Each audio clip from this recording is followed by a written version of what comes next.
वयाच्या एका टप्प्यावरती आपल्यापैकी प्रत्येक जण पैसे कसे कमवायचे हे तर शिकून घेते, आपण कमवलेले पैसे खर्च कसे करायचे हे समजण्यासाठी मात्र खूप लोकांचं आयुष्य निघून जातं. ज्या कारणासाठी आपलं हे युट्यूब चॅनल मी ओपन केलं होतं. जेवढी सॅलरी आहे ना त्याच्यापेक्षा कमीच खर्च करण्याचा प्रयत्न करतो आणि तरी सुद्धा आपल्याला ही गोष्ट लक्षात येत नाही की आपले पैसे खर्च कुठे होतात, की आपण करिअरच्या इनिशियल स्टेज वरती असतो. आपल्याला खूप साऱ्या गोष्टींसाठी पैशांची गरज पडत असते. इमर्जन्सीचं नावच इमर्जन्सी, त्यामुळे ती काही सांगून नाही येणार. तुमची इन्व्हेस्टमेंट हा तुमचा इमर्जन्सी फंड होऊ शकत नाही. इन्शुरन्सचं पर्पज फक्त आपल्याला सुरक्षा पुरवणं इतकं असलं पाहिजे. इन्शुरन्सला इन्व्हेस्टमेंट प्रोडक्ट म्हणून बघू नका. फक्त कॉर्पोरेट हेल्थ इन्शुरन्स वरती डिपेंड राहणं ही मिस्टेक का असू शकते त्याची 3 कारण मी तुम्हाला सांगतो. ही इतकं सोपं नाही जेवढं सोपं तुम्हाला एखाद्या युट्यूबच्या शॉर्ट मध्ये, एखाद्या इंस्टाग्रामच्या रील मध्ये किंवा एखाद्या टेलिग्रामच्या ग्रुप मध्ये दिसतं. नंबर 10 की ही चूक तर चुकून पण नका करू. तरुण वयामध्ये स्वतःचं घर विकत घेणं हा योग्य निर्णय आहे की अयोग्य निर्णय आहे हे तुमचं तुम्ही स्वतः ठरवा. पण त्याच्या आधी हे 3 उदाहरणं ऐका. ही 3ही रिअल लाईफ उदाहरणं आहेत.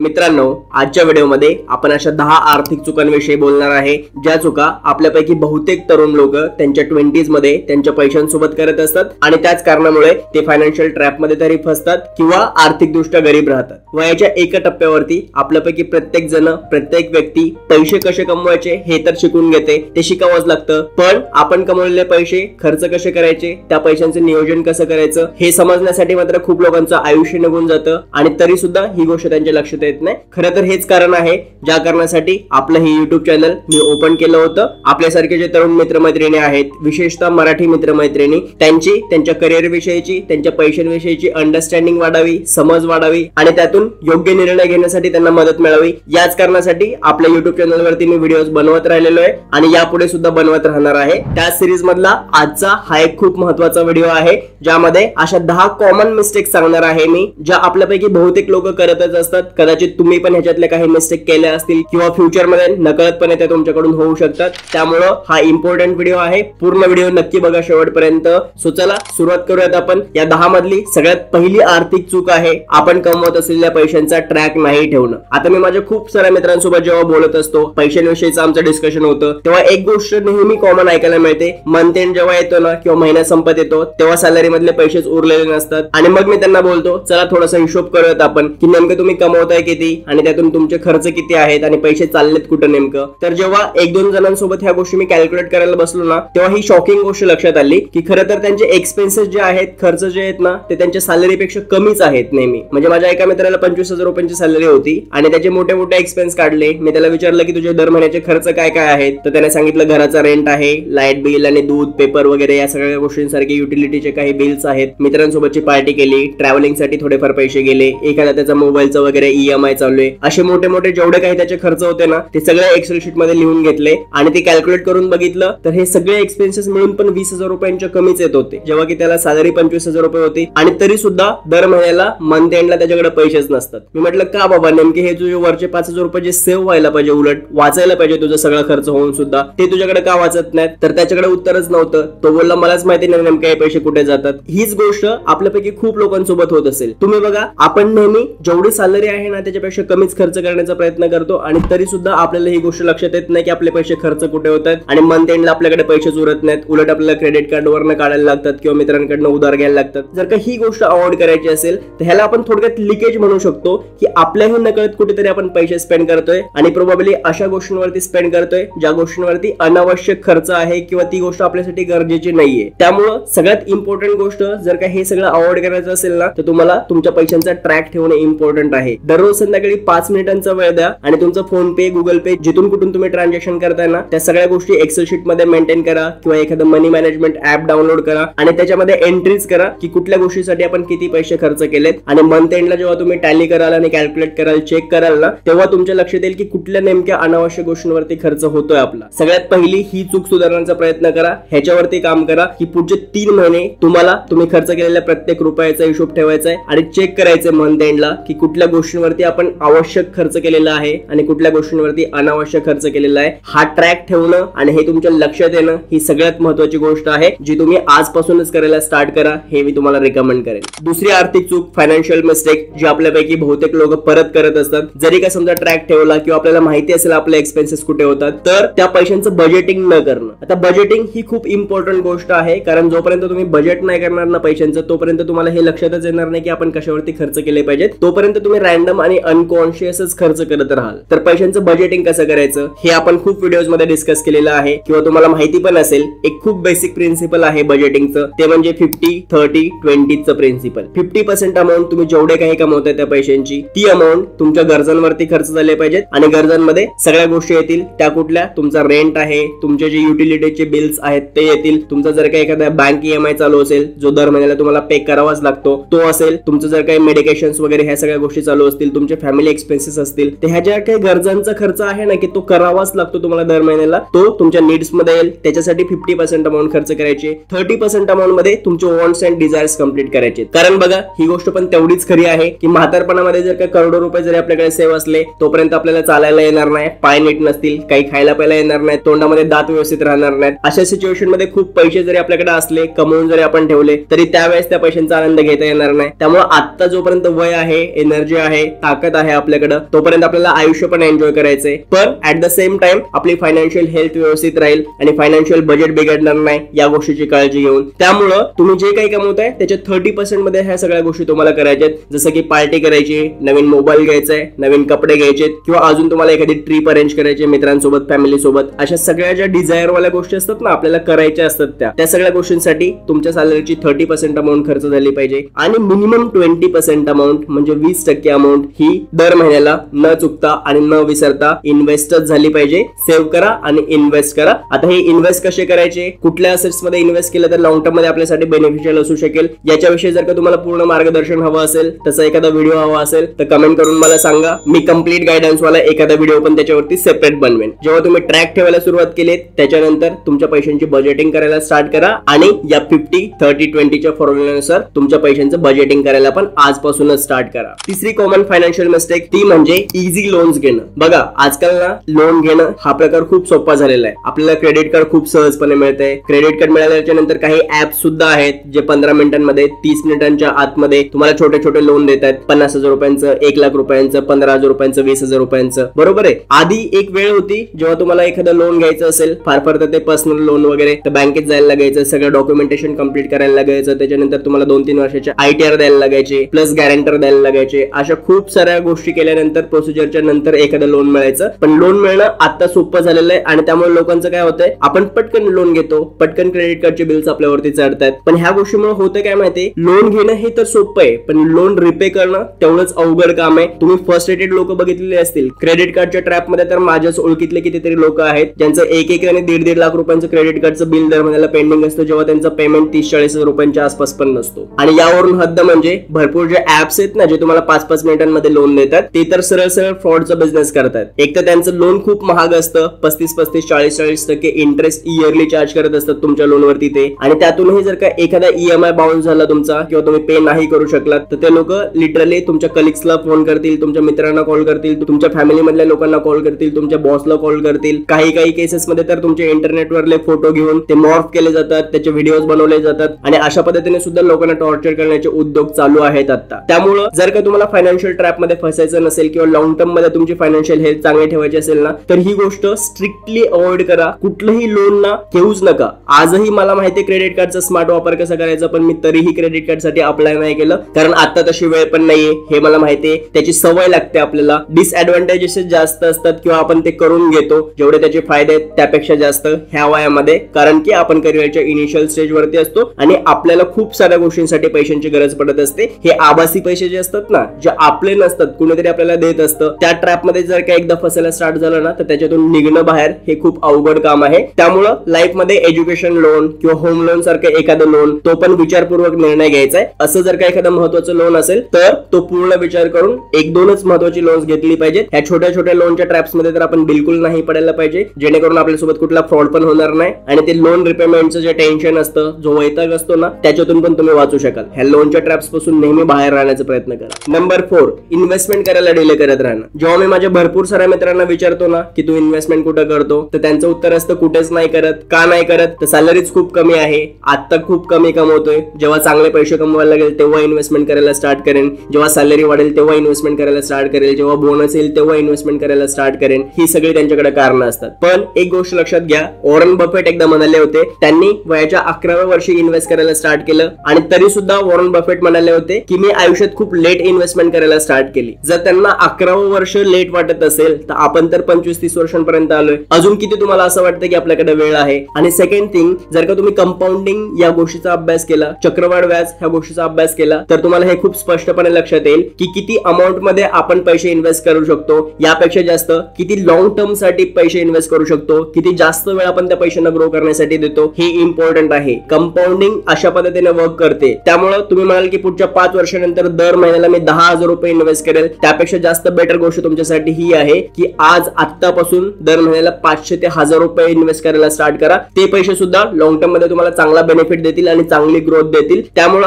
कारण देणं थांबवा आणि समजदारीचा निर्णय घ्या. आजपासून जेवढे काही पैसे तुमच्याकडे आहेत, जितकं काही शक्य आहे, खूपच शक्य नसेल ना तर 500 रुपये मिनिमम तुम्ही इन्व्हेस्ट करू शकता ना, तर 500 रुपयांचा एसआयपी करायला स्टार्ट करा. पण आजपासून आणि आत्तापासूनच करा, जेणेकरून लॉंग टर्म मध्ये तुमची चांगली वेल्थ तयार होऊ शकेल, त्याचा बेनिफिट तुम्हाला मिळेल. या गोष्टीवरती सुद्धा मी बऱ्याच वेळेस व्हिडिओ बनवलेले आहेत, जसे की सॅलरी कमी असेल तर श्रीमंत कसं व्हायचं वगैरे असे बरेचसे व्हिडिओज मी बनवलेले आहेत, ते पण तुम्ही चेकआउट करू शकता जर का तुम्हाला इन्व्हेस्टमेंट स्ट्रॅटेजी विषयी अजून माहिती हवी असेल तर. पण सगळ्यात महत्त्वाची गोष्ट म्हणजे इन्व्हेस्टमेंट करायला स्टार्ट करा आणि आता स्टार्ट करा, भविष्यात करण्याची वाट बघू नका. Mistake number 5, emergency fund ignore करणं. तुम्हाला मी एक उदाहरण देतो. माझा एक खूप जवळचा मित्र आहे, आयटी मध्ये जॉब करत होता, चांगलं पॅकेज होतं, पण झालं काय माहितीये, त्याला असं वाटलं की आपण एखाद्या नवीन ऑफर पटकन काढून घेऊ. त्यामुळे त्याने आधीच्या कंपनीमध्ये रिझाईन दिलं आणि रिझाईन देऊन नोटीस पिरियड पण सर्व केला, पण त्याला पुढच्या कंपनीतली ऑफर लगेच मिळाली नाही. 2 ते 3 महिन्यांचा गॅप पडला जोपर्यंत की त्याला पुढचा जॉब भेटला. पण मधल्या काळामध्ये त्याचे बँकेचे ईएमआय चालू होते, घराचा रेंट होता, फॅमिलीचे एक्सपेन्सेस होते. या सगळ्या गोष्टींमध्ये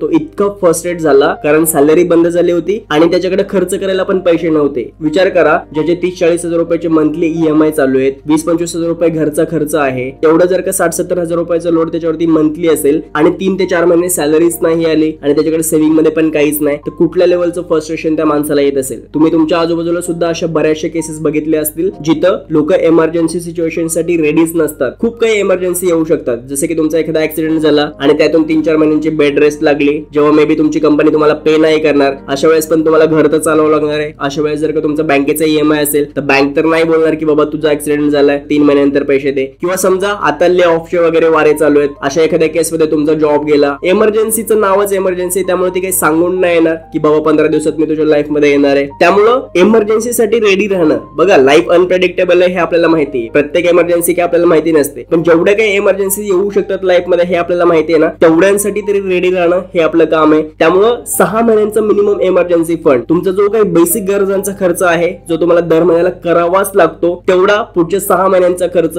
कुठल्याही डेटला तुमच्याकडे सेव्हिंग मध्येच असायला पाहिजे. तुम्हाला तो खूप इझिली अवेलेबल होईल, या फॉर्मॅट मध्येच किंवा या पद्धतीनेच तुमच्याकडे तो असायला पाहिजे. आणि अजून एक गोष्ट, तुमची इन्व्हेस्टमेंट हा तुमचा इमर्जन्सी फंड होऊ शकत नाही. तुम्ही म्हणाल 5 लाख रुपये माझ्याकडे म्युच्युअल फंड मध्ये आहेत, पण ही समजदारी बिलकुल नाहीये की ते 5 लाख रुपये आहेत म्हणून तुम्ही वेगळा इमर्जन्सी फंडच ठेवत नाही आहात. तुमचा जो काही बेसिक खर्च आहे तेवढा पुढच्या 6 महिन्यांचा बेसिक खर्च भागेल इतके पैसे सेव्हिंग मध्ये ठेवा. त्याचा एखादा इझी एफडी करून ठेवा किंवा अशा एखाद्या अकाउंट वरती ठेवा ज्याचं तुमचं गुगल पे, फोन पे वगैरे चालू नाहीये, त्याचं एटीएम घरात ठेवा. हे जे इमर्जन्सी फंडचे पैसे आहेत ना, ते आपल्याला ग्रो नाही करायचे किंवा त्याच्यावरती रिटर्न्स वगैरे पाहिजेत, हे आपले एक्सपेक्टेशन्स नसले पाहिजेत. तर त्या पैशांना प्रोटेक्ट करायचंय, त्यांना सेव्ह करायचंय, जेणेकरून कुठलीही जर का इमर्जन्सी सिच्युएशन आपल्या स्वतःवरती, आपल्या फॅमिलीवरती वगैरे आले ना, तर त्या केसमध्ये आपल्याला कोणाकडे हात पसरण्याची गरज नाही पडली पाहिजे, आपल्या मदतीला ते पैसे येतील. मिस्टेक नंबर 6, इन्शुरन्स इग्नोर करणं. जर का तुम्ही कोविड मध्ये वगैरे बघितलेलं असेल किंवा कोविडचा विषय सोडून द्या, इन जनरल सुद्धा एखाद्या मिडल क्लास फॅमिलीला कधीतरी तुम्ही बघितलेलं असेल बघा की त्यांच्या घरामध्ये कुणीतरी आजारी पडतं आणि त्यांना लिटरली शेती विकायला लागते, घर विकायला लागतं आणि ते सुद्धा स्वस्तात विकायला लागतं कारण त्यांच्यावरती इमर्जन्सी असते, त्यांना हॉस्पिटलचं बिल पे करायचं असतं. असे खूप किस्से, अनुभव तुम्ही कधीतरी बघितले असतील. त्यामुळे मी तुम्हाला एक पर्सनल सजेशन देतोय, तुमच्या वयाचे 25 ते 30 वर्षांच्या दरम्यान 30 क्रॉस होण्याच्या आधी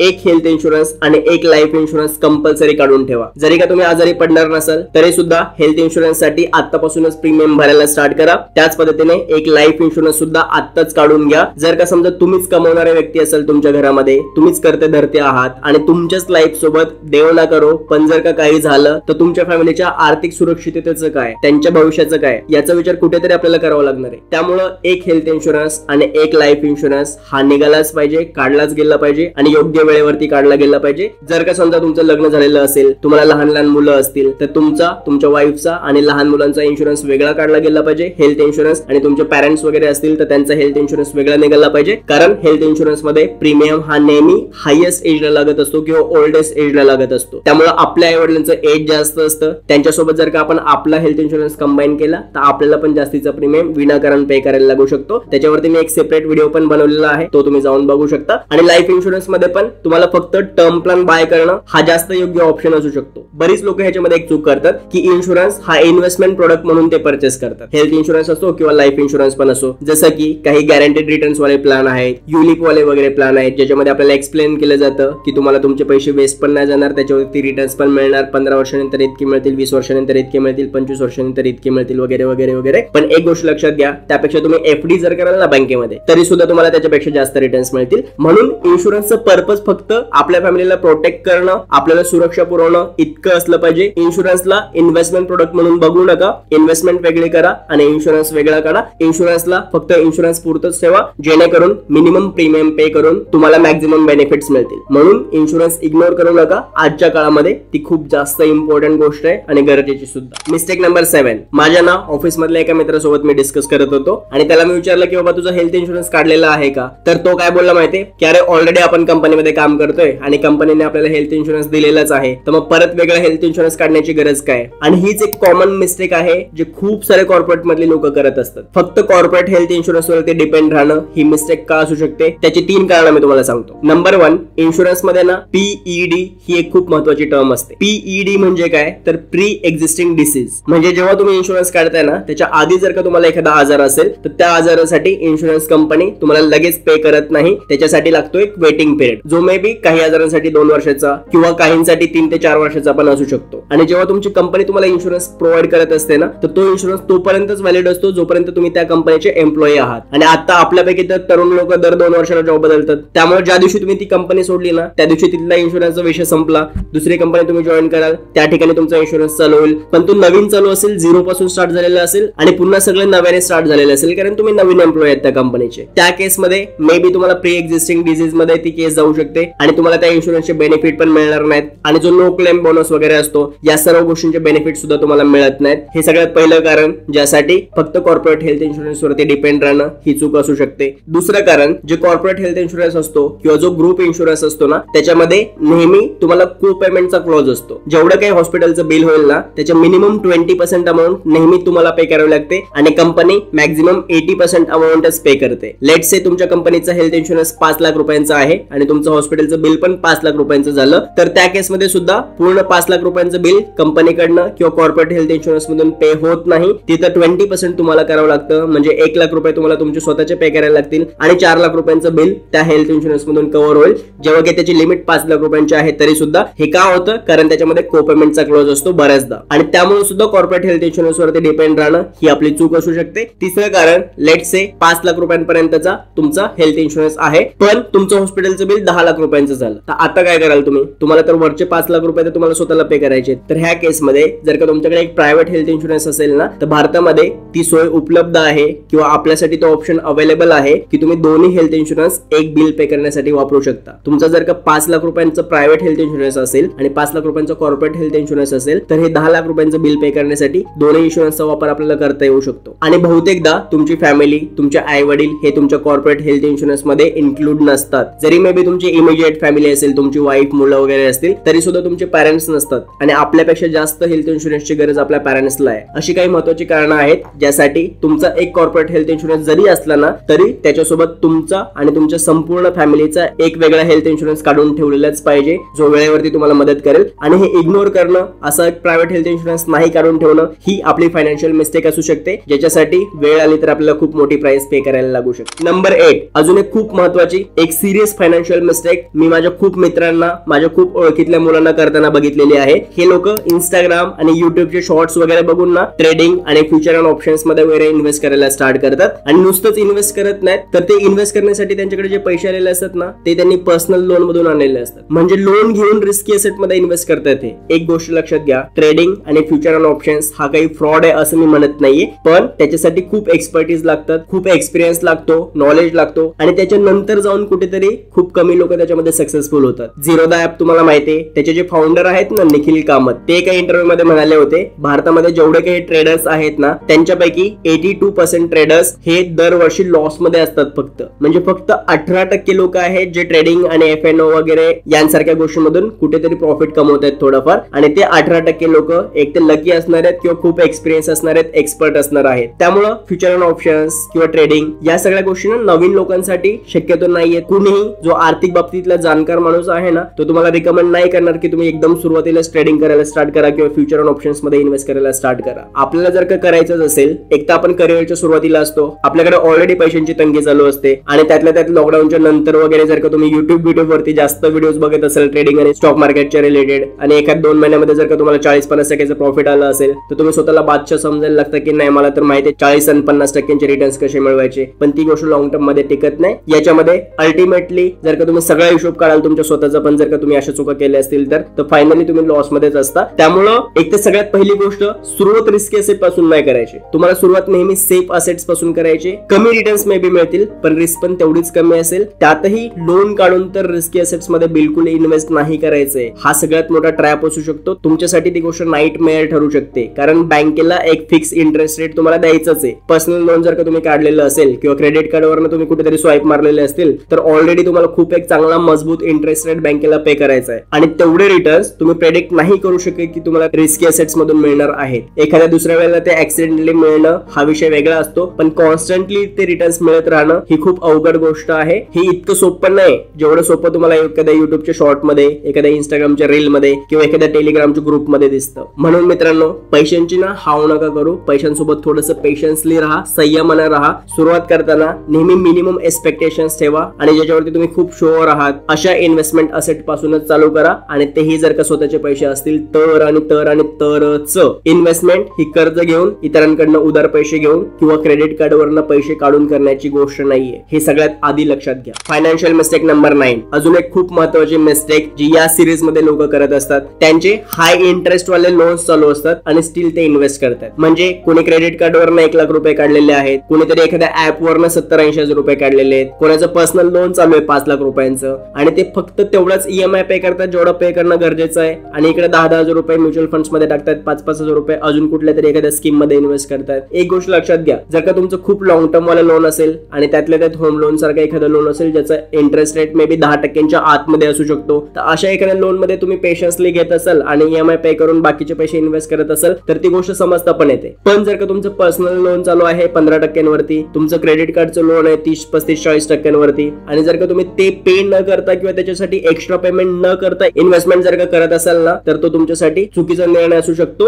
रेट ऑफ इंटरेस्ट हा खूप महत्वाचा पॉइंट आहे जेव्हा कुठलेही लोन आपण रिपे करत असतो किंवा लोन मध्ये आपण ऑलरेडी असतो. त्यामुळे जर का तुमचं एखादा हाय इंटरेस्ट वाला लोन चालू असेल, हाय इंटरेस्ट म्हणजे किती, 10% वार्षिक इंटरेस्टच्या वरती, मॅक्झिमम 12% वार्षिक इंटरेस्टच्या वरती जर कुठलंही लोन तुमचं चालू असेल ना तर त्याच्यासाठी एक्स्ट्राचे पेमेंट करा. जर का तुमच्याकडे पैसे असतील तर आधी पूर्ण डेट फ्री व्हा आणि मग त्याच्यानंतर उरलेले ते EMI भरायचे पैसे पण पाहिजे तर इन्व्हेस्ट करा, पण आधी लोन मधून मुक्त होऊन मग इन्व्हेस्टमेंट करायला स्टार्ट करा. तुम्ही इकडे लोन डिफॉल्ट करताय, लोनचे एक्स्ट्रा पेमेंट नाही करतात, तुमचा सिबिल वगैरे खराब होतोय आणि इकडे तुम्ही इन्व्हेस्टमेंट करताय, तर ही काही समजदारीची गोष्ट नाहीये. ही खूप कॉमन मिस्टेक आहे जी आजकालची यंग जनरेशन करायला लागलेली आणि आपल्याला ही मिस्टेक अवॉइड करायची. नंबर 10, आणि हे तर माझं पर्सनल रिकमेंडेशन आहे की ही चूक तर चुकून पण नका करू. मी खूप लोकांना ही चूक करताना बघितलेलं आहे. खूप तरुण वयामध्ये किंवा लवकरच्या एज मध्ये स्वतःचं घर विकत घेणं. तरुण वयामध्ये स्वतःचं घर विकत घेणं हा योग्य निर्णय आहे की अयोग्य निर्णय आहे हे तुमचं तुम्ही स्वतः ठरवा. पण त्याच्या आधी हे 3 उदाहरणं ऐका आणि ही 3ही रिअल लाईफ उदाहरणं आहेत. जर का तुम्हाला व्हॅलिडेटच करायचं असेल आणि माझ्यापर्यंत कुणी आलं ना तर हे 3ही लोक मी तुम्हाला समोरून दाखवू शकतो. पहिलं उदाहरण, माझा खूप जवळचाच मित्र आहे.